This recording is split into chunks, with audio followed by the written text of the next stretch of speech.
man. Tip your hat for him. He continued to play. You could tell he was in pain. Dribbled the ball with his left hand at the free throw line before he shot. There's Quentin Sorry, the Hornets trainer, trying to work on it. But you really feel for this guy and his teammates. They were playing such good basketball. They need wins. They need everybody on board. James Borrego had a full roster, healthy roster, and started this road trip. Some guys are a little banged up now, but that's a big blow for this team going forward. But they have a tough mentality that's next man up, and then James Borrego will not allow them to make any excuses going forward. They will just have to play the way they know how to win games. That statement was from the Hornets themselves, out indefinitely. But I want to ask you more about your wrist injury. I mean, we have no speculation of what bone or anything that happened to LaMelo, but just you dealing with a wrist injury. You said that it happened the first practice with the Hornets. That's some bad luck there, Yeah, Del. 1988, I went to shoot a floater, tried to break my fall, much like LaMelo did, and broke my navicular bone. I was in a cast with my arm bent for about 4 weeks, and then they put it just in a cast up to my elbow for another 3 weeks, and then shortened the cast there. But it was a total 8 weeks before I was able to get back on the floor. Now, I don't know the type of break or fractures in LaMelo, so I'm not saying he has the same injury, but that was my personal experience. It was 8 weeks before I got back. But with the way medicine is today, maybe hopefully it's a little faster than that. Absolutely, we sure do. Well, let's go ahead and hear what head coach James Borrego had to say earlier today at shoot-around about LaMelo. You know, disappointed and hurt by the news of, yesterday, and I feel horrible for Melo more than anybody. You know, he's put himself in a wonderful position. He's had a heck of a year, and he's hurt by it. We're hurt by it, but we got to move forward. You know, he's going to be our biggest cheerleader. He's going to come back bigger, stronger, faster. There's no doubt about that. This is a curious young man that's wants to be great, that is moving in the right direction. He's about the right things, and he's really turned our franchise in a very positive way. So I'm hurt for him. I'm devastated for him. But we move forward as a team, as an organization. We got plenty in-house to get this done and keep moving forward and keep plugging away to make a run at this Eastern Conference. So. I think the biggest thing for Melo, his ability to push the pace. I think, Melo just by himself was really, creating a lot of offense for us in transition, make, miss. We could see a little bit of drop off there. My hope is that we don't, but the reality is that could happen. We might become more half court than anything, but we still got to find opportunities to get out and run. That's been our strength this year. But we're going to have to get a little bit more creative in the half court. It'll bring some more, decision-making, ball handling responsibilities on some other people. Tay's obviously going to handle more as a playmaker, and Terry, Gordon, Malik, all those guys got to continue to play make as they have been. They're just going to have more of it, more opportunities, more reps now with Melo out. Luckily, the Hornets have a lot of ball handlers, playmakers, just like this guy right here, Devontae Graham. Ever since he came back from his injury, he's come off the bench, definitely provided that spark, but back, most likely in the starting unit now, and is somewhere he's very familiar with. Very familiar with. He'll know how to start. He's played with Terry Rozier for a lot of basketball games. He'll fit right in with Gordon Hayward. He has 6 more threes in 10 less games than LaMelo, and he was off to a slow start at the beginning of the year, but has found his rhythm, especially after he came back from that thigh injury, that knee injury where he missed a lot of time before the All-Star break. So Devontae Graham can more than definitely make up for the playmaking, the shooting. It's the pace that Coach was talking about. Maybe you have to push that ball via the pass to get it up the floor a little more quickly, a little more creatively. The rebounding that LaMelo brought there, you have to do that collectively. But Devontae Graham knows how to play. He knows how to play with everyone on that roster. He can shoot the three. He has a respect around the league. He can get to the hole, shoot the runners. So it's just, it maybe weakens Coach Borrego's bench a little more. He'll have to play maybe a few more minutes with Devontae and Terry than usual. But it's the home stretch there. You can't worry about that. You have to play the guys that are available to give you the best chance to win. And with Devontae Graham on the floor, you have a good chance of winning. And there was just a little issue with Terry in that last game, hip contusion, but we just got word he is in tonight, available to play, left hip contusion. He's going to be starting as well as Devontae Graham. We just got word about that. But Cody Zeller's still out with that left shoulder injury. Yeah, we're going to need Cody. I mean, this Spurs team, big, in the middle, especially the last meeting. But hopefully Terry doesn't have any thing going on with that hip, because we're going to need all his points, his threes, his creative shot making, his ability to facilitate, play pick and roll with Biz. So everybody on board has to step up and play well for the rest of this trip. Injury is just the name of this game. So down some bodies in tonight's game, but they'll definitely need the energy from the get-go if they want to beat the Spurs team, who are on a roll of their own. Don't go anywhere. We're going to talk all about San Antonio when we come back next on Hornets Live. From local Ford dealer. Welcome back to Hornets Live, getting you ready for all the action on this Monday night. The Hornets, they can split the series with the Spurs with a win. The big key was going to be stopping that guy right there, DeMar DeRozan. Missed a couple games in March, but in his last two showings, he is getting it done offensively and as a playmaker as well. And the Hornets, they need to defend him. But Dell, in the last meeting back on Valentine's Day, February 14th, I think the Hornets focused so much on him that they forgot about some of the other guys. But DeMar DeRozan, I mean, just a wonderful player, and he's such a playmaker this year as well. Yeah, you see the lowest point total there since 14-15, but he's made it up on the other end and assisting the basketball. Still not the best three-point shooter, so you encourage him to shoot the three, but the main thing, stay down on his ball fakes. He shoots almost 7 free throws a game to get those over a little over 20 points a game. But he is a guy that continues to lead this team. And if it's a close game down the stretch, they're going to give him the ball in that pinch post area, that elbow area, and let him go one-on-one. You must stay disciplined in a one-on-one defensive coverage on DeMar DeRozan. He only had 8 points in the last game on February 14th, but he had 8 assists, like Dell just mentioned. Here's a look at that game. Man, if any quarter, the second quarter there, 47 points by the Spurs. Yeah, the Hornets started 11-2 run in that first quarter and went on to really blow the Spurs out. But then the second quarter happened. 47 points, highest season point total given up by any quarter. And then the rest of the way, you're okay. But yeah, the fast break points there, Murray and those guys really got out. Hornets turned it over 17 times, 27 points off those turnovers. That cannot happen on the road, especially at home. But this guy right here, Dejounte Murray, cut his hair, and his game got a little faster. It seemed like he got a step quicker, creative around the rim. There's one of his couple steals, and he is so good, so creative, so fast in the open court. He's going to score that ball. And then the look away right there, the jump shot. He doesn't have really a three, can shoot it, but he likes the mid-range game. But this is the guy right here, Derek White. He had a season high 25 points in that game, made 4 threes, which is a season high, and he's only got 25 on the year. He had 4 steals as well, so he did it on both ends of the floor. Very deliberate type player, not the quickest guy, but knows how to play the angles, can finish around the rim. And I think he's learned a lot from watching DeMar DeRozan on the offensive end. But you talk about the Spurs mixing it up. Boy, Popovich has tried to piece together his team. 11 different Spurs have led the team in scoring. 11 guys. That's Memphis, the only team that's had that happen. And then you see leading scoring by a different player each of the last 7 games. So it's hard to prepare for a team like that when you have 7 different guys leading you in scoring, 9 different lineups, and they're going to be playing basketball every day or every other day from now until the season is over. So you talk about load management, having to stay healthy. Memphis is going to play that, and that's because of all the games they missed because of COVID. So Greg Popovich has his work cut out for him, trying to keep his team healthy, hungry, and you know, the fresh legs going down the stretch, because they still want to make that playoffs. They have a team that they think can do that. No LaMarcus Aldridge. We'll see whether he is traded or moved or bought out or what have you. So they'll play without him going forward, but they still have a very manageable, respectful team. And it was actually after they played the Hornets that they had some guys health and safety protocol reasons, and they actually were stuck in Charlotte, but because of the snowstorm in Texas for a whole week. So I'm sure they were just quarantined in their hotel rooms in Charlotte, but maybe they Uber eat some good food or something while they were here. Right. Who knows? But you mentioned different guys just being that leading guy each night. Lonnie Walker the other night, 31 points in 33 minutes for him.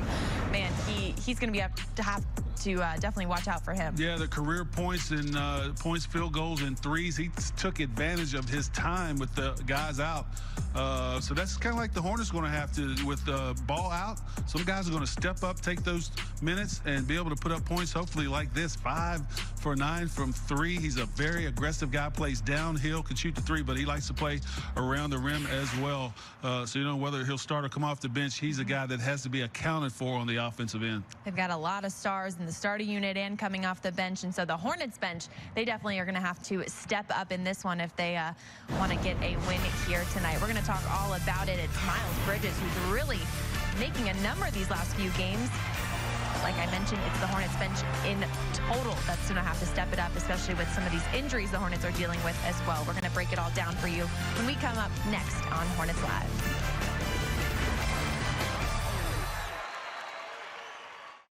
Crust is the most important part of stuffed crust. It's half the name.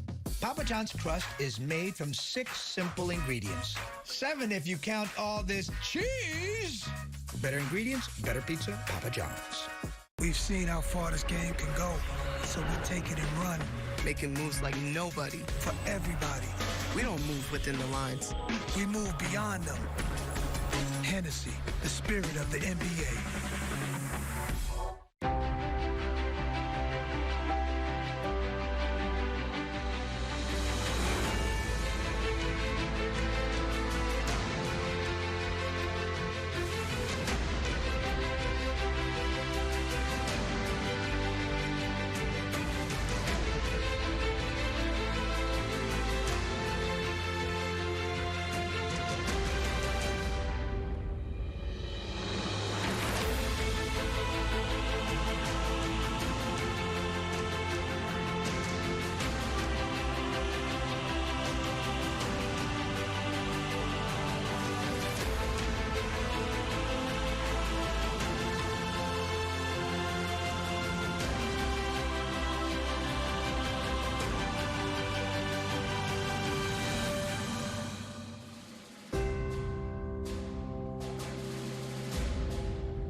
Sports South is the new home of the Atlanta Braves.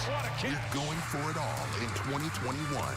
MVP Freddie Freeman leads a potent lineup with plenty of pop that's got something to prove as we grind our way to the top of the East. But Bryce Harper and the Phillies are formidable foes ready for an opening day clash at the park. Braves, Phillies, April 1st at 2 Eastern on Bally Sports South and the all-new Bally Sports app.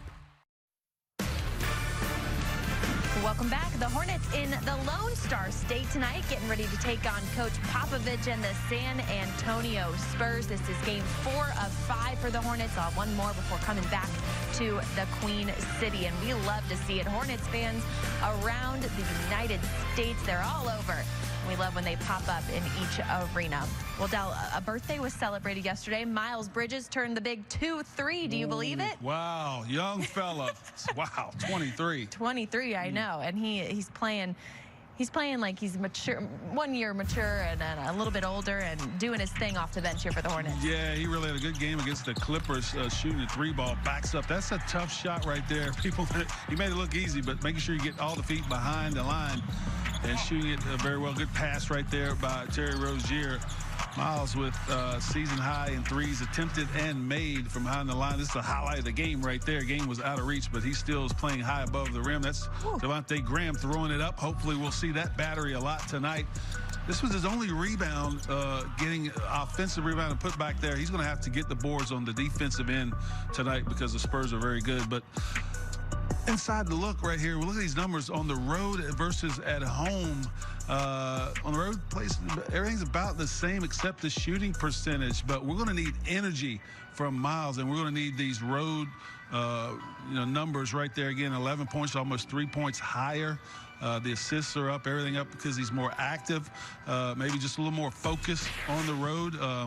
Knows when he's going to come in, but we need those type minutes productive minutes now that Alonzo Ball is out. So we need a focused, attention to detail, rebounding, aggressive, hungry, energetic Miles Bridges going forward. Just a tick better on the road there. That's tonight's Toyota inside look. But Miles stepping up, and I know last game you mentioned you wanted to see a really good game from Malik Monk, and you know Coach Brego's talking about it with LaMelo out. He's definitely going to have to step it up. He's going to have more opportunities, and we've seen flashes of what he can do. Yeah, hadn't had the best road trip. Didn't score against the Lakers. Only 3 against the Clippers the other night. 16 against Denver. Most of them was in that fourth quarter. But Malik, I think now he knows he's going to have the ball in his hands. He's going to stay on the floor for more minutes with Alonzo out. So he'll be ready. I think he'll be more focused as well. Just has to stay under control and not make the hero play. Just play the way Malik Monk plays. But I think if he can get his first couple of shots to go down, you'll see a very confident Malik Monk looking to score, and that'll open up spaces for him to dish and kick to his teammates.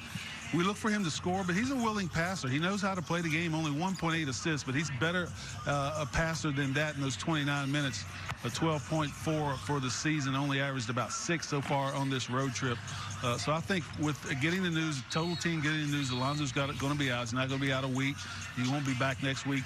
We have to know that we're going to get consistent minutes, and we've got to get productive activity off the bench now that it's shortened. Devontae Graham is in that starting unit. So the backup point guard will go to Rozier, and then by committee with Malik, I think you called him Lonzo. LaMelo Ball. I did. That's okay. Big brother. Sure Steph and Steph, you get them mixed up all the time. They're your own kids. What can you expect? All right, we're going to hear from head coach James Brego when we come back.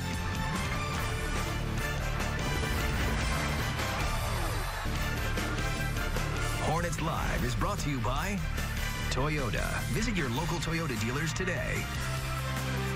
Welcome back to Hornets Live. Almost time for tip-off in San Antonio. But before we get to the game, let's hear from head coach James Brego. He's with our own Eric Collins. Tonight's interview is presented by the Fresh Market. Coach, thank you for your time. Obviously, the first game without LaMelo Ball, one of the things that people who have followed you for a couple of years have been impressed with have been how consistent you guys have been where your feet are. I know that's one of the things you like to say. Going forward, how is this team going to survive and thrive without LaMelo? Well, we're capable. You know, this group has more than enough to continue to march on and do our job and compete at a high level. And, you know, even as we look back to last year, we were a very competitive team, and that was with Devontae as a starter, Terry as the backup. We've added Gordon this year. We're more experienced. I expect PJ and Miles to step up, the Martin twins to step up. Malik has had a good year so far. He's going to step into more of those minutes. And it's just an opportunity for somebody else. And I think that's what our program is about. Make the most of your opportunity. And we're going to miss Melo, but we move forward, and you know now it's an opportunity for the next man to step up. And I'm more than confident that we have enough in this group that can do that. Curious, I know that Devontae Graham's a guy that puts a twinkle in your eye. He's had an interesting year. The shooting, maybe not what he expected early on. The injury coming off the bench, now starting again. Emotionally and mentally, how has he been holding up this year? Yeah, it's been a up and down year. You know, it's not been the smoothest year for Devontae, but he's a young man that is a competitor. He steps into his role and he maximizes it. And I expect him to do the same thing. You know, this is a prime example of an opportunity, you know, and I expect him to play well and own that position. And he's been here before. You know, we're very comfortable with him in this position. So whatever's happened, you know, in the past this year, we move forward, and I think he's confident and he's eager to go earn those minutes and play at a high level. And we're more than confident in him. His teammates, the biggest thing is his teammates believe in him. You know, his teammates truly believe in him, and they want to see him do well. So we're very confident that he can handle this. Curious about your scouting report. Maybe people who don't follow the Spurs as closely don't know much about Keldon Johnson, but he's put up numbers this year. We saw a bit of it back when the Spurs were in Uptown back in February. But he had a 2020 game just a couple of days ago. Your thoughts on the young player? Yeah, very aggressive young man, and I know they're very happy with him, and they should be. You know, he beat us up the other night as well when we played him last. He got to the rim, very aggressive, got good size, good bounce, very confident in his rim game. He can get downhill and create. Very aggressive player, though, on the board, defensively. He looks to me like he's very confident. He fits the DNA of this Spurs culture and program, and I think they have a heck of a player. So we got to match that energy tonight. He brings great energy, toughness, and physicality. We got to make sure we match that tonight. And Coach, you're always wonderful with this question. Is there any particular statistical category, something we need to look out for tonight? Yeah, I think, transitioning here, with a different rotation, I really want to see us handle the ball and not turn it over tonight, and for us, especially on the road, they're an aggressive defense. They can turn you over, and, at times they can really get up into you. They can turn a game just with their aggressiveness defensively. We got to handle ourselves there offensively, running good stuff. It's going to be a challenge, tonight with a new group out there, but that's okay. We're capable of handling it. So making sure we don't turn it over, don't give them life in transition right now, and protect the rim, protect the paint. They beat us up there. They got downhill. They got to the rim. We got to do a better job of one-on-one defense. When we do get beat, having somebody there to protect the paint, number one, and then secondly, protect the rim. So that's what the game's going to come down to tonight. Coach, thank you so much for your time. Good luck. Thanks, E. All right, Joe, we're going to continue to look at these standings as we keep pushing forward. Such a tight race. The Hawks on a roll here lately, and just spots 4 through 8. Razor-thin margin of error in this Eastern Conference. Razor-thin margin of error, and with the Hornets playing without LaMelo going forward, you got 2 more games. You come home for 2, and then you go back out for 6. So you got to figure out how to play without your pacemaker, a guy that really is a facilitator. You can do that on the road, come home, get those skills that set down, and then go back out on the road again. So tough schedule here coming up, but you have the guys that can take care and handle the situation. All right, Del, your 4 keys to winning this game. Well, tonight you've got to find that pace. I mean, without LaMelo in the lineup, what kind of pace do you play with? Do you play fast? Do you play the half-court game? Find the pace and stick with it, and then you have to own the paint. The Spurs scored 62 of 122 points they scored in the paint this last meeting. That cannot happen tonight. And the Hornets, in finding that pace, cannot turn the basketball over 17 times and let the Spurs get out in transition. Those are 2 big areas tonight that you must take care of if you want to get a win here on the road. Coach said it, they got to be creative in the half court. Well, let's play some basketball Monday night. Hornets in San Antonio. Eric, Del, myself, we have the call. It's